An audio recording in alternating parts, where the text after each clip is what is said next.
കേന്ദ്ര സഹമന്ത്രി കൂടിയായിട്ടുള്ള സുരേഷ് ഗോപിക്കെതിരായിട്ടുള്ള കേസ് അത് കോടതിയിലെത്തി നിൽക്കുന്നു.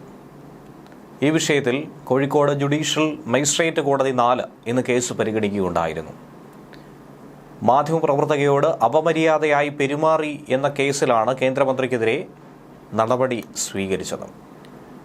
എന്നാൽ ഇപ്പോൾ കേസ് മാർച്ച് 24 മാറ്റിയെന്നുള്ള വാർത്തയാണ് ലഭിക്കുന്നത്. ഇന്ന് കോടതിയിൽ കേന്ദ്രമന്ത്രി സുരേഷ് ഗോപി ഹാജരാകാത്തതിനെ തുടർന്നാണ് പിന്നീട് കേസ് മാറ്റിവെച്ചത്. കഴിഞ്ഞ ഒക്ടോബർ 16 കോടതിയിൽ നേരിട്ട് ഹാജരായ സുരേഷ് ഗോപി ജാമ്യ നടപടികളൊക്കെ തന്നെ പൂർത്തീകരിച്ചിരുന്നു. കഴിഞ്ഞ വർഷം ഒക്ടോബർ 27 കേസിനാസ്പദമായ സംഭവങ്ങൾ നടന്നിരുന്നത്. ലോക്സഭാ തെരഞ്ഞെടുപ്പിൽ മത്സരിക്കുന്നതുമായി ബന്ധപ്പെട്ട് ചോദ്യങ്ങൾ ചോദിച്ച മാധ്യമപ്രവർത്തകരുടെ തോളിൽ അനുവാദമില്ലാതെ സുരേഷ് ഗോപി കൈവച്ചു എന്നതാണ് ആരോപണം. മാധ്യമപ്രവർത്തക ഒഴിഞ്ഞുമാറിയെങ്കിലും സുരേഷ് ഗോപി വീണ്ടും കൈവച്ചു എന്നാണ് പരാതി. ഈ ഘട്ടത്തിൽ മാധ്യമപ്രവർത്തക സുരേഷ് ഗോപിയുടെ കൈ തട്ടിമാറ്റിയതും അതിന്റെ നീരസം അറിയിക്കുകയും ചെയ്തിരുന്നു. തൊട്ടുപിന്നാലെ മാധ്യമപ്രവർത്തക കോഴിക്കോട് നടക്കാവ് പോലീസ് സ്റ്റേഷനിൽ പരാതിയും സമർപ്പിച്ചു.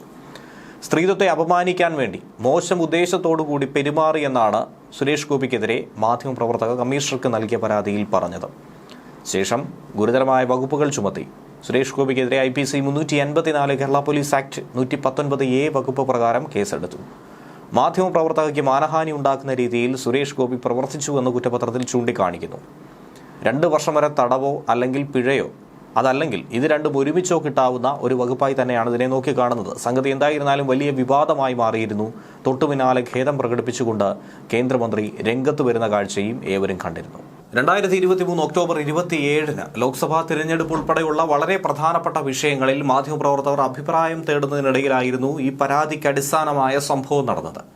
ആ തിരഞ്ഞെടുപ്പിൽ ഏറ്റവും ഒടുവിൽ തൃശൂരിൽ നിന്നും സുരേഷ് ഗോപി വിജയിച്ച് കയറുകയും അതിനുശേഷം വലിയ തോതിലുള്ളൊരു മാറ്റം ഉണ്ടാവുകയും ഇതിനേറെ പറയുന്നു ഈ കേസ് തന്നെയാണ് സുരേഷ് ഗോപിയുടെ വിജയത്തിൽ ഒരു പരിധിവരെ സഹായിച്ചത് എന്നുള്ള ചില വിമർശനങ്ങൾ പല കോണിൽ നിന്നും പലരും ഉയർത്തിയിരുന്നു. എന്തു തന്നെ ആയിരുന്നാലും പിന്നീട് അങ്ങോട്ട് മാധ്യമങ്ങളെ ഒരു കയ്യകലം മാറ്റി നിർത്തുന്ന പ്രവണതയായിരുന്നു സുരേഷ് ഗോപിയുടെ ഭാഗത്തു നിന്നും ഉണ്ടായിട്ടുള്ളത്. പല അവസരങ്ങളിലും ആദ്യം നടൻ കയർക്കുകയും ചെയ്തിരുന്നു. എന്നാൽ പിന്നീട് പൂർണ്ണമായും ഒഴിവാക്കുകയും തൻ്റെ നേർക്ക് ആരും വരരുതെന്നും തനിക്ക് നേർക്ക് ഇതുപോലുള്ള നീക്കങ്ങൾ നടത്തിക്കഴിഞ്ഞാൽ തിരിച്ചും അതേ നാണയത്തിൽ തന്നെ മറുപടി താൻ നൽകുമെന്നും സുരേഷ് ഗോപി പിന്നീട് പ്രതികരിച്ചിരുന്നു.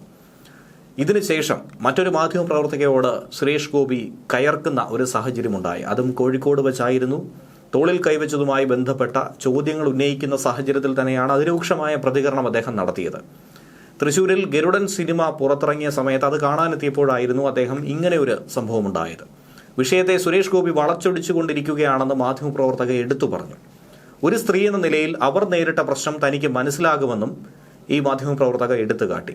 പക്ഷേ തൻ്റെ അടുത്ത് ആളാകാൻ വരരുത് എന്നുള്ള താക്കീതാണ് സുരേഷ് ഗോപിയുടെ ഭാഗത്തു നിന്നും ഉണ്ടായത്. ഇനിയുള്ള കാര്യങ്ങൾ നിങ്ങളല്ല തീരുമാനിക്കേണ്ടത്, കോടതിയാണ് ഇനി കാര്യങ്ങൾ നോക്കുന്നതെന്നായിരുന്നു സുരേഷ് ഗോപി നടത്തിയ പ്രതികരണം.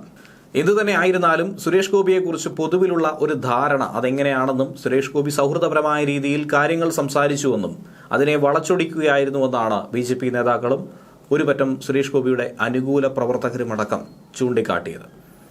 സംഗതി എന്തായിരുന്നാലും പിന്നീട് വലിയ തോതിൽ ചർച്ചയായ വിഷയമാണ്.